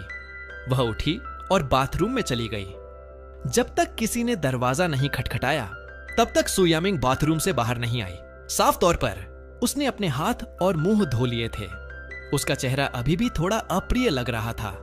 पहली बार मुझे लगा कि सु यामिंग वाकई अपने लक्ष्य के लिए पूरी तरह जुट गई है। वह सच में प्रतिबद्ध थी, ज्यादातर लोगों की तुलना में ज्यादा मेहनत कर रही थी। उस रात मैं पूरे समय करवटें बदलता रहा। सुबह तक मेरे पेट का दर्द आखिरकार कम हो गया था। खुशकिस्मत से फिल्मांकन कल खत्म हो गया था, इसलिए मेरे पास कुछ दिन की छुट्टी थी। मैं बाथरूम गया और जब वापस आया तो मुझे नींद आने लगी, लेकिन सु यामिंग ने मुझे जगाने और उसके साथ चलने के लिए कॉल किया। मैं अपनी आंखें भी नहीं खोल सका। मैं कहीं नहीं जाना चाहता था, मैं बस सोना चाहता था। सु यामिंग ने मुझे छोड़ दिया और मैं पलट गया। मेरी आधी नींद में मुझे लगा जैसे मुझे कई लोग उठा रहे हों, लेकिन मैं बस अपनी आंखें नहीं खोल सका। जब मैं आखिरकार जागा तो मैंने खुद को सु यामिंग की कंपनी के लाउंज में एक बिस्तर पर लेटा हुआ पाया। बाथरूम का उपयोग करने के बाद मैंने सु यामिंग को रसोई में खाना बनाते हुए देखा। वहां चिकन सूप की गंध आ रही थी। वह मेरे लिए खाना बना रही थी। यह सिर्फ दिखावे के लिए नहीं था, यह सच था। मैंने उसे अविश्वास से देखा। सु यामिंग ने मुझे देखा। उसका लहजा थोड़ा नरम हो गया। यहां आओ। मैं पास गया। सु यामिंग ने मेरी तरफ देखा। क्या तुम्हारे पेट में अभी भी दर्द है? बड़ा होते हुए मैंने हमेशा बीमारी को खुद संभाला है। किसी के द्वारा परवाह किया जाना दुर्लभ है, लेकिन ऐसा होता है कि वह कोई ऐसा व्यक्ति है जो मेरे परिवार को तबाह करने वाला है। मैं मिश्रित भावनाओं के साथ उसके पास गया। सु यामिंग मेरे साथ अभिनय करती रही। ये काफी बेहतर है, धन्यवाद। हमने थोड़ा गले लगाया और मैंने महसूस किया कि सु यामिंग फिर से घृणा के साथ प्रतिक्रिया करने लगी है, इसलिए मैंने उसे जाने दिया। सु यामिंग ने मुझे एक नजर दी। वह नजर हजारों भावनाओं को ले जाती हुई लग रही थी। मुझे समझ नहीं आया और मैं ज्यादा सोचना नहीं चाहता था। अपना पेट पकड़े हुए मैंने माफी मांगी। मैं थोड़ी देर लेटने जा रहा हूं। मैं बस लेटा ही था, अपना फोन उठाया। एक संदेश का जवाब देने के बाद मैंने खबरें स्क्रॉल की और कुछ मनोरंजन गपशप पर नजर पड़ी। उभरते हुए पुरुष स्टार चिनमिंग का जिक्र था और सेलिब्रिटी फोटोग्राफर लू यान का भी। एक लू जिनियन का प्रतिद्वंद्वी था, दूसरा लू जिनियन का फोटोग्राफर था। लगता है कि वह आखिरी कॉल इन दोनों से निपटने के बारे में था। सु यामिंग लू जिनियन की इतनी परवाह करती है, फिर भी मेरे सामने ढोंग करती है। बस दिखाता है कि वह गु को गिराने के लिए कितनी दृढ़ है। जब सु यामिंग खाना लेकर अंदर आई तो मैं उसे थोड़ी देर तक देखने से खुद को नहीं रोक सका। सु यामिंग ने मुझे चिकन सूप का एक कटोरा थमाया। पहले सूप पियो। मैंने इसे लिया और एक घूंट भरा। मैंने उसे हैरानी से देखा। मुझे उम्मीद नहीं थी कि उसका खाना बनाना इतना अच्छा होगा। सु यामिंग पास ही खड़ी रही, मुझे ध्यान से देखती हुई। इसका स्वाद कैसा है? मैंने एक और घूंट लिया और उसे देखा। यह स्वादिष्ट है, सबसे अच्छा चिकन सूप जो मैंने कभी पिया है। तुम मेरा इतना ख्याल रख रही हो, क्या इससे तुम्हारे काम में बाधा नहीं आएगी? नहीं, उसने कहा कि नहीं आएगी। बस उस खाने के दौरान सु यामिंग ने कई फोन कॉल लिए। एक बार जब मैंने खाना खत्म किया और लेट गया तो वह काम पर चली गई। मैं अपना लैपटॉप वापस नहीं लाया था, इसलिए मैं दोपहर में बिस्तर पर लेटा फोन पर टाइप कर रहा था। मेरी पीठ दरवाजे की तरफ थी। सु यामिंग अंदर आई और मुझे फोन पर टाइप करते हुए देखा। उसने भौहें सिकोड़ी और पूछा, तुम किससे चैट कर रहे हो? उसकी आवाज सुनकर मैंने जल्दी से स्क्रीन बंद की। फिर सु यामिंग की तरफ देखने के लिए मुड़ा और देखा कि उसके चेहरे का भाव ठंडा था। मेरी मां, वह हमेशा मेरे लिए चिंता करती हैं। सु यामिंग पास आई और मुझे देखा। उसका चेहरा अभी भी दुखी लग रहा था। मैंने जल्दी से उसका हाथ पकड़ लिया। क्या तुम्हारा काम हो गया? सु यामिंग ने मुझे उसका हाथ पकड़े हुए देखा और उसके चेहरे के भाव थोड़े नरम हो गए। नहीं, बस तुम्हें देखने अंदर आई थी। फिर सु यामिंग नीचे झुकी और मुझे चूमा, बस एक कोमल चुंबन। फिर वह पीछे हट गई। अपने फोन पर मत खेलो, कुछ उचित आराम करो। ए मैम, जाओ और काम करो। मेरी चिंता मत करो। अगर तुम्हें कुछ चाहिए तो मुझे कॉल करना। हाल ही में सु यामिन मेरे और करीब आ रही है। काम पर ब्रेक के दौरान भी मुझे देखने अंदर आ रही है। अगर मैं नहीं जानता होता कि उसका असली मकसद क्या था तो मैं शायद उसकी बनावटी कोमलता के लिए गिर गया होता। भेड़ की खाल में भेड़िया सच में भयानक होता है। उसने मुझे तुरंत सक्रिय कर दिया, मुझ में आग लगा दी। मैंने पटखटा लिखना और ऊर्जा के साथ शुरू किया। जब सु यामिंग वापस आई और काम खत्म करने के बाद उसने मुझे अभी भी फोन पर टाइप करते हुए देखा। उसका चेहरा तुरंत उसकी आवाज की तरह ठंडा हो गया। तुम इस बार किससे चैट कर रहे हो? मैं खुद एक पटकथा लिख रहा हूं। मैंने जाहिर तौर पर किसी को नहीं बताया था और मैं यकीनन सु यामिंग को नहीं बता सकता था। उसे मुझे इस तरह पूछताछ करते हुए देखकर मैंने एक और झूठ गढ़ा। मैं चैट नहीं कर रहा था, बस ऊब की वजह से ऑनलाइन ब्राउज कर रहा था। मैंने कुछ अफवाहें देखी जिनमें कहा गया था कि तुम्हारे और लू जिनियन के बीच कुछ चल रहा है। मैं उनसे बहस करना चाहता था, लेकिन मुझे डर था कि लोग मेरी बातों पर हंसेंगे। मेरे खत्म करने के बाद मैंने सु यामिन के चेहरे का गुस्सा नरम होते हुए देखा। उसने स्पष्ट रूप से अपराध बोध महसूस किया, लेकिन उसने जल्दी से खुद को फिर से संभाल लिया। अगर तुम ऊब गए हो तो मेरे पास क्यों नहीं आते? मैंने सु यामिन की तरफ विनम्र स्नेह के साथ देखा। मुझे तुम्हें परेशान करने का डर था। तुम्हें पहले नफरत थी जब मैं तुम्हारे दफ्तर आता था। दूसरे शब्दों में, अब मैंने उसे परेशान करने की हिम्मत नहीं की। ऑनलाइन टिप्पणी करने के लिए भी सावधानी की जरूरत थी। इतना सावधान और सतर्क, सब इसलिए क्योंकि मुझे डर था कि वह चिढ़ जाएगी। इस तरह के भावनात्मक अभिनय के साथ मुझे लगा जैसे मैं एक पुरस्कार जीत सकता हूं, लेकिन मुझे उम्मीद नहीं थी कि सु यामिंग इससे भी बेहतर अभिनय करेगी। उसने मुझे आंसू भरी आंखों से चूमा। उस झपकी में वह वास्तव में थोड़ी सच्ची लग रही थी। मुझे माफ करना, ऐसा फिर नहीं होगा। फिर उसने ऐसे छोड़ दिया जैसे कुछ हुआ ही ना हो और मुझे ऐसे देखा जैसे उसकी आंखों में सिर्फ मैं हूं। तुम पूरा दिन लेटे रहे हो, आज रात मेरे साथ कहीं चलो। सु यामिंग मुझे एक 5 सितारा होटल के बैंक्वेट हॉल में ले आई। यह सुसमूह का सालगिरह पर्व था। उनके लगभग सभी व्यावसायिक भागीदार वहां थे। जब उन्होंने हमें देखा तो वे सब हमारा अभिवादन करने आए। सु यामिन मुझे पूरा तैयार करके लाई थी। हमने मैचिंग औपचारिक पोशाक भी पहनी थी। व्यवसाय में हर कोई तेज है, मूर्ख नहीं। जो मजाका चल रहे थे उन्हें भुला दिया गया। एक एक करके उन्होंने हमें एकदम सही जोड़े के रूप में सराहा। लू जिनियन जल्दी पहुंच गया था और सु यामिंग पर नजर रखे हुए था। वह आने पर उसे धन्यवाद देना चाहता था, उसके लिए खड़े होने के लिए। लेकिन जब उसने सु यामिंग को मेरे साथ अंदर आते और मेरा हाथ पकड़े मैचिंग पोशाक पहने देखा तो हम तुरंत ध्यान का केंद्र बन गए। हर किसी को यह कहते हुए सुनकर कि हम कितने सुमेलित हैं, सु यामिंग को सामाजिककरण करते हुए देखना, लेकिन फिर भी मेरी देखभाल करना, लगा जैसे 1000 तीर मेरे दिल को बेध रहे हों। फिर लू जिनियन ने किसी को हमें टोस्ट करने आते देखा। सु यामी जानती थी कि मेरा पेट खराब है, इसलिए उसने उन्हें मेरी तरफ से मना कर दिया, जत ये कहते हुए कि मैं पीने के लिए फिट नहीं हूं। कुछ देर बाद एक सहायक एक गर्म पेय लेकर आया। कार्यक्रम में अंतहीन पेय उपलब्ध थे, फिर भी सु यामिंग ने मेरे लिए बाहर से एक गर्म पेय खरीदा। लू जिनियन का दिल चाकू की तरह दुख उठा। अगर सु यामिंग गु हेयोमिंग की इतनी परवाह करती थी तो वह मेरे लिए क्यों खड़ी हुई? मैंने अपने हाथ में गर्म पेय की तरफ देखा और सु यामिंग पर नजर डालने से खुद को नहीं रोक सका। असली जोड़े भी इतने विचारशील नहीं होते। क्या सच में इतना गहरा अभिनय करने की जरूरत है? सु यामिंग ने मेरा हाथ दबाया और मुझे देखा। क्या बात है? मैंने ढोंग जारी रखा। तुम अचानक मेरे प्रति इतनी अच्छी हो गई हो। ऐसा लगता है जैसे मैं तुम्हें अब जानता ही नहीं। ये थोड़ा डरावना है। सु यामिंग ने पलकें झपकाईं और पूछा, डरावना? क्यों? मैंने उसकी तरफ गहरी स्नेहपूर्ण नजर से देखा। मुझे डर है कि एक बार जब मुझे मिठास की आदत हो जाएगी तो एक दिन तुम अचानक वैसी ही हो जाओगी जैसी तुम थी। सु यामिंग ने एकदम सही अभिनय किया। उसने हर किसी के सामने मेरे गाल पर चूमा भी। ठीक तभी लिनशिन याओ ने प्रवेश किया और याद दिलाया, अपनी छवि का ध्यान रखो।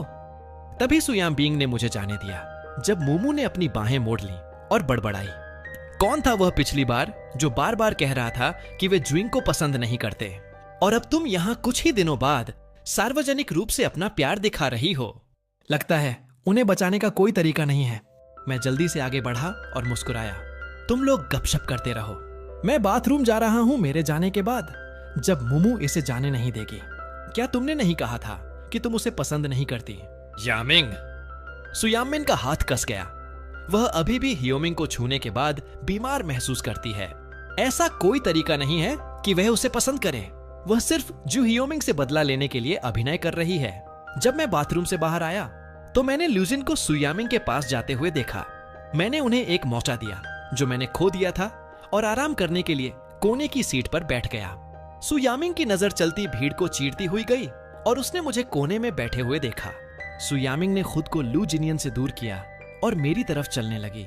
लू जिनियन को लगा जैसे उसका दिल अभी खाली कर दिया गया हो। उसने सुयामिन को 7 साल तक प्यार किया था और सोचा था कि सुयामिन भी उसके लिए भावनाएं रखती है। उसे कभी उम्मीद नहीं थी कि अब सुयामिन उससे एक शब्द भी ज्यादा नहीं कहना चाहती थी। वह घूमा और लड़खड़ाते हुए बाहर निकल गया। उसे पता भी नहीं चला कि वह बाहर कैसे पहुंचा। जब वह आखिरकार होश में आया तो उसने एक कार को सीधे अपनी तरफ तेज गति से आते देखा। अंधा कर देने वाली हेडलाइट्स ने उसे देखना असंभव बना दिया और उसे वहीं जमा दिया। अगले ही सेकंड लुजिनियन को कार ने टक्कर मार दी और फेंक दिया। दर्द तुरंत उसके पूरे शरीर में दौड़ गया। बेहोश होने से पहले उसने अपने दिमाग में कुछ शब्द उभरते हुए देखे। हर शब्द साफ साफ स्पष्ट था। लू जिनओर ने अपना नाम और अपना पूरा जीवन देखा। सुयामिन थक कर मेरे पास आई। मैं ठीक हूं, बस आराम कर रहा हूं मां। सुयामिन ने मेरा हाथ पकड़ लिया। चलो फिर घर चलते हैं। दावत के बाद होटल वापस कार की सवारी पर मैं बेमन से अपने फोन पर स्क्रॉल कर रहा था जब अचानक मेरी नजर एक चौंकाने वाले ट्रेंडिंग टॉपिक पर पड़ी। लू जिनियन कार दुर्घटना। मैंने पढ़ने के लिए क्लिक किया और तस्वीरों में लू जिनियन को खून के पोखर में लेटे हुए और स्ट्रेचर पर ले जाते हुए देखा। यह गंभीर लग रहा था। लू जिनियन का कार एक्सीडेंट कैसे हो सकता है? उपन्यास में सुयामिन ने गु परिवार को तबाह कर दिया, लेकिन लू जिनियन की कभी दुर्घटना नहीं हुई। क्या मेरे कारण उनके बीच पहले कुछ हुआ था? अगर लू जिनियन को सच में कुछ हो जाता है तो क्या वह औरत मुझसे और भी ज्यादा नफरत नहीं करेगी? मैं अपने पास बैठी सुयामिन पर नजर डालने से खुद को नहीं रोक सका। मैं बहस कर रहा था कि उसे बताऊं या उसे खुद देखने दूं, जब मैंने देखा कि उसका फोन बज रहा था। सुयामिन ने कार धीमी की और जवाब दिया, हेलो, क्या यह लू जिनियन का परिवार है? यह 11 अस्पताल है। लू जिनियन कार दुर्घटना का शिकार हो गया है। वह अब भी आपातकालीन उपचार से गुजर रहा है। सुयामिन ने मुझे देखते हुए कॉल खत्म किया। उसने कहा कि उसे अस्पताल जाने की जरूरत है। तुम मेरे साथ आ रहे हो या पहले आराम करने घर जा रहे हो? मैंने थके होने का ढोंग किया। मैं घर जाना चाहता हूं। अगर तुम्हें कुछ करना है तो जाओ, मुझे आगे के चौराहे पर छोड़ देना। मैं बस एक कैब ले लूंगा। सुयामिन ने मुझे एक नजर दी। क्या तुम पूछने वाले नहीं हो कि मैं अस्पताल क्यों जा रही हूं? उसके ऐसा पूछने से मुझे लगा कि न पूछना लापरवाह लग सकता है। सुयामिन कुछ सालों में मर सकती है। वह अभी भी मेरे साथ अभिनय करने का दिल कैसे रख सकती है? मैंने उसे एक नजर दी। तुम्हें पहले नफरत थी जब मैं तुम्हारे काम के बारे में पूछता था। मैं वह नहीं करना चाहता जो तुम्हें नापसंद हो। सुयामिन आखिरकार शांत हो गई और यहां तक कि दोषी अभिनय भी किया। अस्पताल जाने से पहले उसने मुझे घर छोड़ दिया। मैं घर आया, शॉवर लिया और बिस्तर पर लेट गया। मुझे पूरी तरह सुकून महसूस हुआ। मैं सुयामिन का इंतजार नहीं करना चाहता था, लेकिन इंतजार न करना उदासीन लगेगा। वह एक नया नाटक फिल्माना शुरू करने वाली है। ऐसे समय में उसे यह महसूस कराना बेहतर है कि मैं उससे गहरा प्यार करता हूं। जब सुयामिन घर आई तो 10 बज चुके थे। उसने मेरा दरवाजा खोला और देखा कि मैं अभी भी जागा हुआ हूं। वह पास आई और मुझे छोटे वीडियो देखते हुए देखा। फिर उसने मेरा नाम पुकारा। अभी भी फोन पर। मैं घूमा, आंखें हैरानी से चमक उठी। तुम वापस आ गई? सुयामिन ने मेरी तरफ देखा। इतनी देर हो गई है, तुम अभी तक सोए क्यों नहीं? मैं तुम्हारा इंतजार कर रहा था। उसकी आंखें थोड़ी बदली। उसकी आंखों में हैरानी का साफ भाव था। मैंने न समझने का ढोंग किया और पूछा कि क्या हुआ। अगले ही सेकंड सुयामिन ने मुझे कुछ गर्मी के साथ चूमा। मैं जानता था कि उसे तेजी से कैसे रोका जाए। मैंने उसके शरीर को छूने के लिए हाथ बढ़ाया। सुयामिन एक पल के लिए उत्तेजित हुई, लेकिन आखिरकार उसने मुझे धक्का दे दिया और बाथरूम में चली गई। जब वह बाथरूम से बाहर आई तो मैं पहले ही सो चुका था। सुयामिन ने काफी देर तक दबी हुई आंखों से मेरी तरफ देखा, जैसे किसी कोहरे में फंसी हो, होश में आने में असमर्थ हो। जब मैं जागा तो 10 बज चुके थे। सुयामिन पहले ही कंपनी जा चुकी है। खबरों में कुछ साल पहले की एक रिपोर्ट भी है। कार दुर्घटना के बाद का ताजा अपडेट। अभी भी आईसीयू में है और अभी खतरे से बाहर नहीं है। अब सुयामिन को वाकई गहरा दुख हुआ होगा। उसके पास शायद अब मुझे परेशान करने का समय नहीं है। कल फिर से फिल्मांकन करने के बारे में सोचते हुए मैंने आज अपने माता पिता से मिलने घर जाने का फैसला किया। मैं पूरा दिन अपनी माँ के साथ खरीदारी करता रहा। पूरे परिवार के लिए तोहफे खरीदे। जब हम वापस आए तो मेरी माँ मेरे द्वारा खरीदे गए तोहफे दिखाने के लिए इंतजार नहीं कर सकी। उसने खुशी खुशी कहा कि उसके बेटे ने उसके अपने पैसों से उन्हें खरीदा है। अनाथ ने यह सुनकर मेरी तरफ देखा। मैंने उसे वह तोहफा थमाया जो मैंने उसके लिए लिया था। इसके अंदर एक रसीद भी है। अगर तुम्हें पसंद ना आए तो तुम इसे बदल सकती हो। अनाथ ने हार की तरफ देखा। उसने मुझे एक नजर दी, खुशी खुशी उसे पसंद किया। मैंने कंपनी की वर्तमान स्थिति के बारे में पूछा। रात के खाने के बाद मैंने एक झपकी ली। जब मैं जागा तो मुझे सुयामिन का एक संदेश मिला। उसने मुझे कंपनी आने के लिए कहा। मैं बेमन से उधर चल दिया। जैसे ही मैंने दफ्तर का दरवाजा खोला, सुयामिन ने सिर उठाकर मुझे देखा। मैंने उसे उत्सुकता से देखा। उसने मुझे इस समय कंपनी आने के लिए क्यों कहा? अगले ही सेकंड सुयामिन ने मेज के नीचे से एक खूबसूरती से लिपटा हुआ तोहफा निकाला। यह गेम कंसोल का एक दुर्लभ संस्करण था। मुझे यूनी की आंखों में खुशी देखना पसंद है। सुयामिन ने पूछा, क्या तुम्हें पसंद आया? मैंने लगभग तुरंत हाँ कह दिया। फिर मैं सुयामिन की तरफ देखने से खुद को नहीं रोक सका। तुमने यह मेरे लिए खरीदा है, मां? सुयामिन की आवाज पूरी तरह कोमलता से भरी थी। एक पल के लिए मैंने लगभग इसे स्नेह समझ लिया। अगर मैंने कल रात उसकी मुझसे घृणा महसूस नहीं की होती तो मैं सोच सकता था कि वह मुझे पसंद करती है। लू जिनियन अभी भी बेहोश है। सुयामिन अभी भी यहां मेरे साथ अभिनय करने के मूड में कैसे हो सकती है? क्या यह हो सकता है कि वह मुझे दोषी मानती हो, ज्यादा तेजी से बदला लेने की कोशिश कर रही हो? ठीक जब मैं हैरान था, सुयामिन वापस काम पर चली गई। उस समय लिनशिन याओ ने उसे एक फोटो भेजी। जब उसने इसे खोला तो यह मेरे हार चुनते हुए एक तस्वीर थी। ठीक उसके बाद यह अनाथ की वह हार पहने हुए एक फोटो थी। लाइनिंगो ने सोचा कि मैंने इसे सुयामिन के लिए खरीदा था। अप्रत्याशित रूप से उसने उसी दोपहर अनाथ के गले में वह हार देखा। सुयामिन ने तस्वीरों की तरफ देखा। उसके चेहरे का भाव थोड़ा बदला। उसने सोफे पर गेम खेलते हुए मेरी तरफ नजर डाली। मैंने देखा कि सुयामिन ने मेरी तरफ कई बार देखा, लेकिन उसने कुछ नहीं कहा। यहां तक कि रात के खाने के दौरान भी वह बार बार मेरी तरफ नजर डालती रही, फिर भी उसने कुछ नहीं कहा। खाने के बाद वह बीच बीच में मेरी तरफ देखती रही, फिर भी कुछ नहीं कहा। यह सुनिश्चित करने के लिए कि कल के शूट में चीजें सुचारू रूप से चलें, मैंने आखिरकार उससे सीधे पूछा कि क्या हुआ। सुयामिन थोड़ी ईर्ष्यापूर्ण लग रही थी और बोली, मेरा तोहफा कहां है? मैं एक सेकंड के लिए दंग रह गया। सुयामिन ने ऐसे अभिनय किया जैसे उसे जवाब मिल गया हो। तुमने अपने परिवार और अनाथ के लिए तोहफे खरीदे, लेकिन मेरे लिए नहीं। क्या तुम मुझसे इतना ही प्यार करते हो? मुझे उम्मीद नहीं थी कि आज तोहफे खरीदना सुयामिन को पता चल जाएगा। अगर उसे अब पता चलता है कि मैं उसे पसंद नहीं करता, तो यह प्रतीत होता हुआ शांतिपूर्ण जीवन फिर से खत्म हो जाएगा। मैंने जल्दी से एक गर्म मुस्कान दी और उसकी तरफ स्नेह से देखा। तुम इसकी वजह से पूरी रात इसे रोककर बैठी थी? उनके तोहफे बस बेतरतीब चीजें थीं जो मैंने चुनी। तुम्हारा तोहफा कुछ ऐसा है जो मैं खुद बना रहा हूं। इसमें समय लगता है, यह अभी पूरा नहीं हुआ है। मेरा स्पष्टीकरण सुनने के बाद सुयामिन के चेहरे के भाव आखिरकार थोड़े नरम हो गए। मैं सुबह अपने अलार्म की आवाज से जागा। सुयामामेन ने मुझे अपनी बाहों में खींच लिया, शायद इसलिए क्योंकि मैं अभी पूरी तरह जागा नहीं था। मेरी आधी नींद में मुझे वास्तव में वह आलिंगन थोड़ा गर्म लगा। मैं संक्षेप में उसमें खो गया।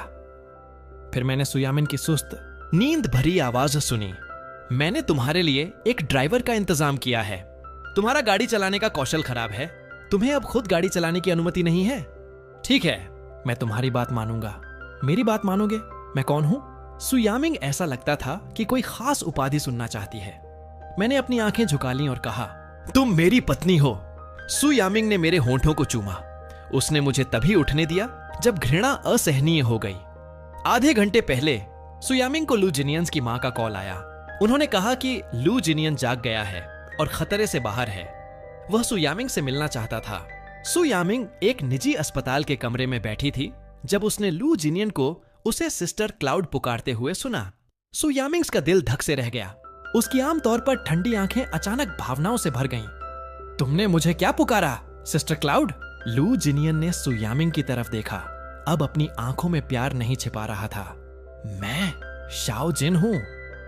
सुयामिन ने उसकी तरफ देखा, अभी भी थोड़ी अनिश्चित थी। तुम शाओ जिन हो? लू जिनियंस की आवाज भावनाओं से भर गई। जब मैंने उन दो लोगों को तुम्हारे लिए फुसलाकर दूर किया तो मैं एक चट्टान से गिर गया। मेरी याददाश्त चली गई। जब तक मैं हाल ही में नहीं जागा, मुझे याद नहीं आया। कोई आश्चर्य नहीं कि जब मैंने उस समय तुम्हारे कान के पीछे वह बादल के आकार का जन्म चिन्ह देखा था, मुझे परिचितता की एक अजीब सी भावना महसूस हुई। पता चला कि हम तब मिले थे जब हम बच्चे थे। तुम सच में शाओ जिन हो? सुयामिंग उसे कभी नहीं भूली थी। वह हमेशा सोचती थी कि शाओ जिन मर गया है। जब भी वह उसके बारे में सोचती थी, वह हमेशा दोषी और गर्म महसूस करती थी। जब उसने शाओ जिन को उस समय निराशा में ले जाते हुए देखा, तो सुयामिंग को उनके भागने के दिन याद आए। उसे याद आया कि कैसे शाओ जिन ने उसकी रक्षा के लिए तस्करों का ध्यान भटकाया, और कैसे उसने असहाय होकर शाओ जिन को चट्टान से गिरते हुए देखा, कुछ भी करने में असमर्थ। यही वजह है कि सुयामिंग ने लू जिनियन को बचाने के लिए कदम उठाया। यह उस समय शाओ जिन को न बचा पाने के पछतावे की भरपाई करने के लिए था। अब यह देखकर कि शाओ जिन अभी भी जिंदा था और वह लू जिनियन था जिसे उसने बचाया था, सुयामिंग को अभी भी थोड़ा अविश्वास महसूस हुआ। जागने के बाद से लू जिनियन को एहसास हुआ कि वह एक उपन्यास में जी रहा था। उसने अपनी किस्मत बदलने के बारे में सोचना शुरू कर दिया। वह कहानी के बारे में ज्यादा नहीं जानता था। वह केवल बेहोश होने से पहले के पाठ का एक छोटा टुकड़ा याद कर सकता था। उससे उसने अपने जीवन की सामान्य रूपरेखा सीखी।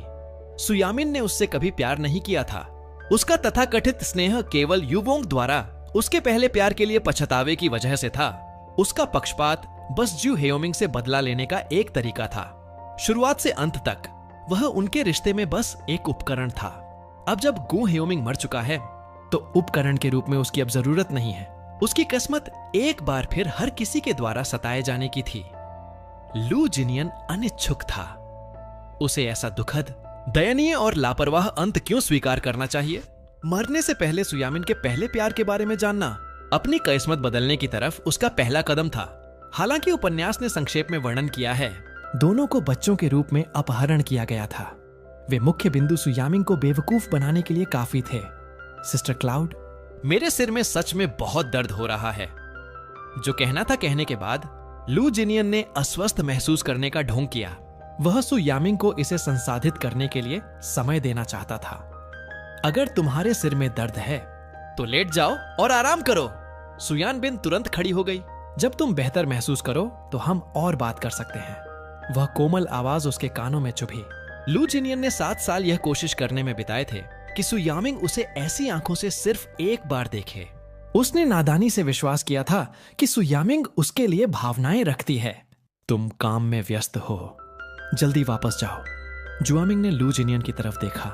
उसका दिल अभी भी तेज धड़क रहा था, क्योंकि यह वह शाओ जिन था जिसके बारे में वह पूरे समय सोच रही थी। वह भावनाओं से अभिभूत थी। मैं तुमसे फिर मिलने आऊंगी। उसके और शाओ जिन के बीच क्या हुआ था, केवल वे दोनों जानते थे। केवल लू जिनियन ने ही उसे सिस्टर क्लाउड पुकारा था। भले ही उस समय का बहादुर छोटा लड़का अब डरपोक और पूरी तरह अलग हो गया था। सुयामिंग को उस पर शक नहीं हुआ। आखिरकार एक व्यक्ति का वातावरण उन्हें बहुत बदल सकता है। सुयामिंग भी बचपन में डरपोक थी। अपहरण के बाद वह भाग गई और बरसों तक भटकती रही। इसी तरह वह वैसी बनी जैसी वह आज है। लेकिन लू जिनियन एक ऐसे घर में बड़ा हुआ जहां उसका पिता उसकी मां के साथ दुर्व्यवहार करता था। चाहे वह कभी कितना भी बहादुर रहा हो, वह उसे तोड़ देता। बस लू जिनियन के बारे में सोचते हुए बचपन से ही इतना दुख सहन कर रहा है। सुयामिंग पछतावे से भर गई। उसे इन सभी बरसों में लू जिन की ओर परवाह न करने का अफसोस हुआ। कंपनी लौटने के बाद लू जिंगियन थोड़ी देर अपनी दफ्तर की कुर्सी पर बैठा रहा। काम शुरू करने से पहले मैंने एक दिन का फिल्मांकन खत्म किया और होटल वापस आया। जैसे ही मैंने अपना फोन उठाया, मैंने ट्रेंडिंग सर्च पर लू जिनियन को देखा। कोई आश्चर्य नहीं कि सुयामिन ने मुझे पूरा दिन परेशान नहीं किया। पता चला लू जिनियन जाग गया।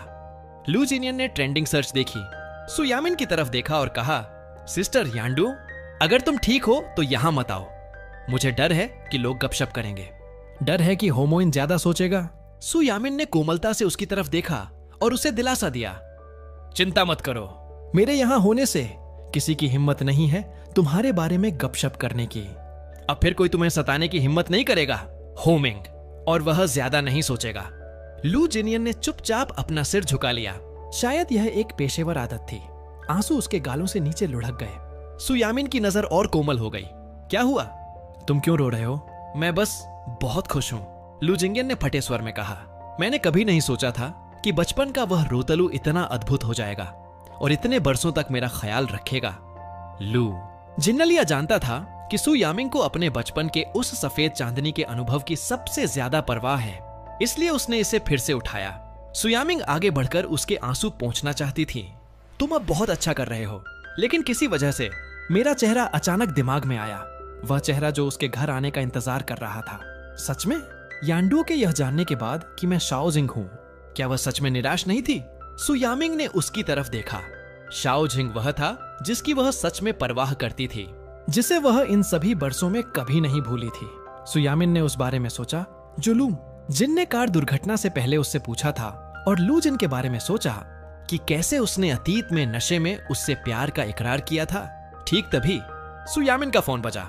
ये मेरी तरफ से एक संदेश था। मैं अपना गेम कंसोल तुम्हारे दफ्तर में छोड़ आया हूं, उसे घर लाना याद रखना।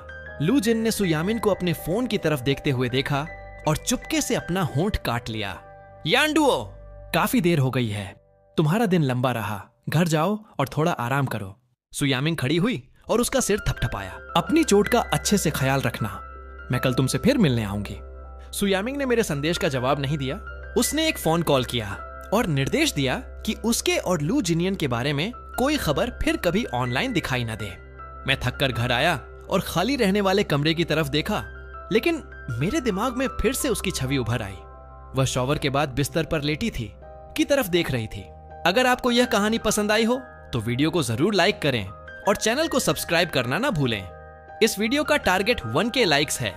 जैसे ही 1K लाइक्स पूरे होंगे, इसका अगला पार्ट बहुत जल्दी आपके सामने होगा। अपना प्यार और सपोर्ट ऐसे ही बनाए रखें।